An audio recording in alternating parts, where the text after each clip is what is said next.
बिलासपुर सदर के पूर्व विधायक तथा कांग्रेस पार्टी के प्रदेश महासचिव बंबर ठाकुर ने भारतीय जनता पार्टी के राष्ट्रीय अध्यक्ष जगत प्रकाश नड्डा से प्रश्न किया है कि ऐसी कौन सी मजबूरी थी जो उन्होंने भ्रष्टाचार के आरोप में संलिप्त डॉक्टर राजीव बिंदल को फिर से अध्यक्ष बनाकर काम सौंपा।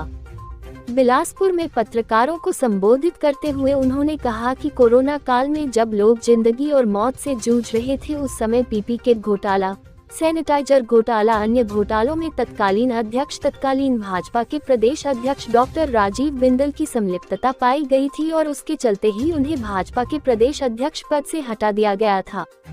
लेकिन उसके बाद कुछ ही दिनों में भाजपा सरकार ने उन्हें क्लीन चिट दे दी। ठाकुर ने कहा कि ऐसा कौन सा स्नान डॉक्टर राजीव बिंदल ने किसी तीर्थ स्थल पर जाकर कर लिया कि उनके सारे पाप धुल गए और जगत प्रकाश नड्डा ने उन्हें फिर से अध्यक्ष बना दिया।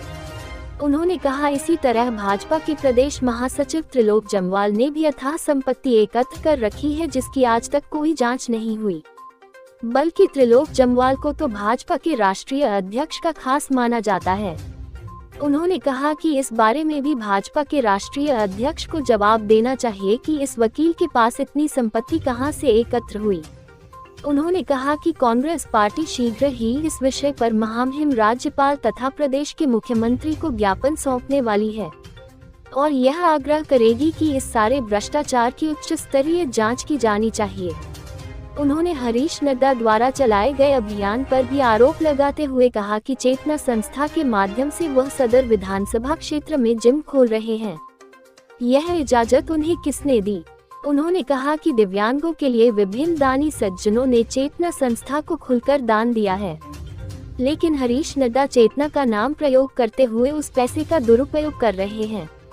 उन्होंने कहा कि वास्तव में वह हमीरपुर संसदीय क्षेत्र से सांसद का चुनाव लड़ने की फिराक में है और चेतना संस्था के दम पर वे इस वैतरणी को पार करना चाहते हैं।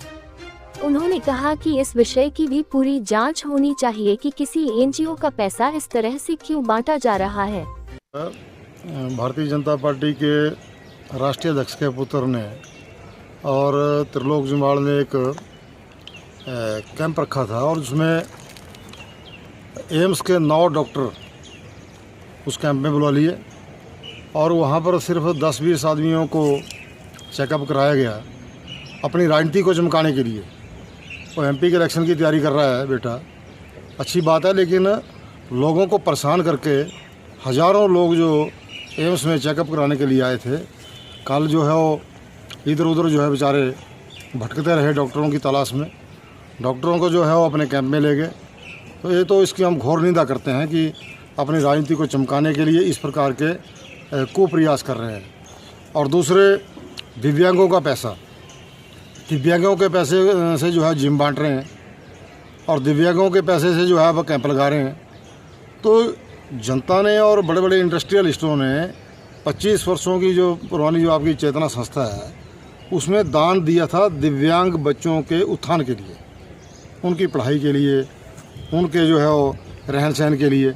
अब दिव्यांगों के पैसे को अपने कैंप लगाने के लिए, को रोज़गार मेले लगाने के लिए लगा रहे हैं और जो है वो हज़ारों पेशेंट जो दूर दूर से आए चेकअप कराने के लिए वो जो है वो खाली हाथ लौट करके घर को चले गए।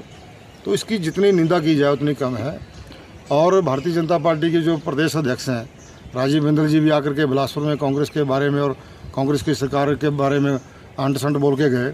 उनको मैं कहना चाहता हूँ कि 100 चूहे खा करके बिल्ली जो है वो गंगा में स्नान करे या रुक्मणी कुंड में स्नान करे तो वो पवित्र नहीं हो जाती।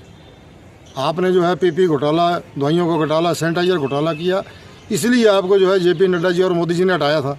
अब जेपी नड्डा जी और मोदी जी बताएं कि आपको फिर से क्यों बनाया गया।